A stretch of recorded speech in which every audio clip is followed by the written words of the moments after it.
Bonjour à tous, c'est encore moi, Magali de la librairie Buissonnière à Saint-Martin. J'espère que vous allez tous bien. C'est ma deuxième petite vidéo sur YouTube. Je suis super contente de la refaire avec vous. Je vais faire un spécial confinement en espérant que ça marchera bien. Je sais pas vous, mais moi j'ai besoin de deux choses. Une, de pouvoir vous parler, même si c'est comme ça. Non, en vrai, j'ai besoin de pouvoir m'évader dans mes lectures en ce moment. Et la deuxième chose, de pouvoir rigoler aussi un petit peu, parce que c'est très très important. Du coup, je les ai préparés, voilà, les deux, pour s'évader. Pour s'évader et se faire un petit peu peur, un petit peu. Je sais pas si vous connaissez Philippe Besson, qui est un très très très bon auteur, que je vous conseille ardemment. Ce roman-là en particulier est super bien, parce que c'est l'histoire d'un homme, un très bel homme, très beau, très, voilà, très comme il faut, très coureur de jupons. Bref, et qui se retrouve enfermé dans une maison de vacances avec son fils de 18 ans. Et évidemment, il a ramené une femme dans cette maison de vacances. Il va se créer une espèce de triangle, au début un peu amoureux, puis ensuite de plus en plus mystérieux. Et en fait, il va se passer plein de choses dans cette maison, qui est donc au milieu de l'océan, on sait pas trop, à l'Atlantique, voilà. Il y a une super intrigue, et on s'arrête pas du début à la fin, c'est très rapidement lu, et c'est excellent. Après, je vous conseille celui-là. Parce que il est génial. C'est l'histoire de deux gamins de banlieue qui ont une vie mais vraiment plan-plan quoi. Vraiment, même s'ils sortaient ou qu'ils sortent ou qu'ils sortent pas, c'est pareil pour eux. Et en fait, tous les deux, un matin, tous les jours, ils courent pour aller au bahut parce qu'ils sont toujours en retard, ils sont toujours à la ramasse. Et un jour, ils s'arrêtent pas. Ils courent, ils dépassent le bahut, ils dépassent la ville, ils dépassent etc. Voilà, je peux vous dire que ça. C'est un roman énorme. Voilà, et surtout, bon, ça donne envie de s'échapper. Je vais pas vous mentir, mais sincèrement, c'est justement sur l'enfermement, sur les relations humaines, sur plein de trucs. Il y a très bon, très belle histoire.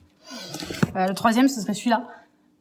Vous le voyez, un très bel album. Hop là, chez Casterman, qui s'appelle À la dérive, et qui décrit en fait le grand, justement, confinement. La grande inondation de Paris dans les années 1900, je crois que c'était 1910 ou un truc comme ça. Voilà, où Paris est complètement inondé. Mais alors complètement. Mais dedans, les images sont magnifiques, les dessins sont splendides, et c'est l'histoire d'un homme et d'une femme qui se prennent en Paris d'aller voler, voilà, une très grande entreprise, en profitant justement du fait que Paris soit sous l'eau. Génial. À la dérive, on n'en sort pas. C'est une très belle BD. Ça, je vous conseille. Après, en ce qui concerne la rigolade, parce qu'il faut savoir rigoler aussi. Vous êtes toujours demandé pourquoi vous voyez vos enfants se marrer sur Mortel Adèle. Vous connaissez Mortel Adèle? Peut-être certains d'entre vous ont déjà des enfants qui sont des fans. Moi, ce que je vous conseille, c'est de les lire avec eux. Mais vraiment. Parce que Adèle, bon, ça dure 2 pages, hein, c'est vraiment super simple. Mais Adèle, elle a un humour, mais qu'il faut avoir à la maison en ce moment en confinement. Indispensable. Un autre truc, la plupart d'entre vous connaîtront peut-être Le Grand Méchant Renard, qui existe aussi en film, hein, que je vous conseille, voilà, vraiment beaucoup. La première fois que je l'ai lu, c'est ma kiné à l'époque qui m'a dit tiens, essaye de lire ça, tu vas voir, c'est super rigolo. Génial. J'étais toute seule dans la salle au début, donc je rigolais, j'étais toute seule, et puis après, au fur et à mesure, les autres patients sont arrivés et tout le monde se disait mais qu'est-ce qu'elle fait cette folle, elle est en train de rigoler toute seule. Bref, ça, c'est une pépite. C'est pour les grands, les moyens, les petits. Sincèrement, c'est excellent. Et puis le dernier, tout le monde le connaît aussi. Voilà. Ça, c'est trop bien. L'histoire de 4 vieux, combien ils sont? Ah là là.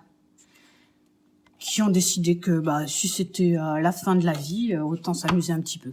Et là, ils rencontrent une super belle jeune femme qui vient évidemment mettre le boxon là-dedans. Et ça, il y a 5 tomes. Ils sont géniaux, je vous les conseille, vraiment beaucoup. Avec un dessin ultra simple, mais en même temps qui décrit super bien ce que ressentent les personnages et tout. Moi, je suis une grosse fan des vieux fourneaux. Voilà. Donc c'était ma deuxième petite émission pour vous parler de nous. On peut vous livrer si vous êtes dans le Savès, n'hésitez pas. On fait ça maintenant, on trouve que c'est normal, et puis voilà, c'est pour nous sortir un peu de notre dose de livres, sinon on devient fou. Mais au-delà de ça, voilà, n'hésitez pas à nous envoyer des petits messages sur des conseils de lecture que vous voudriez, etc. On se met à votre dispo. Et puis, je vous souhaite d'être bien chez vous, de pas être malade, hein, que vous soyez bien avec les vôtres, et de lire plein de bons trucs. À bientôt.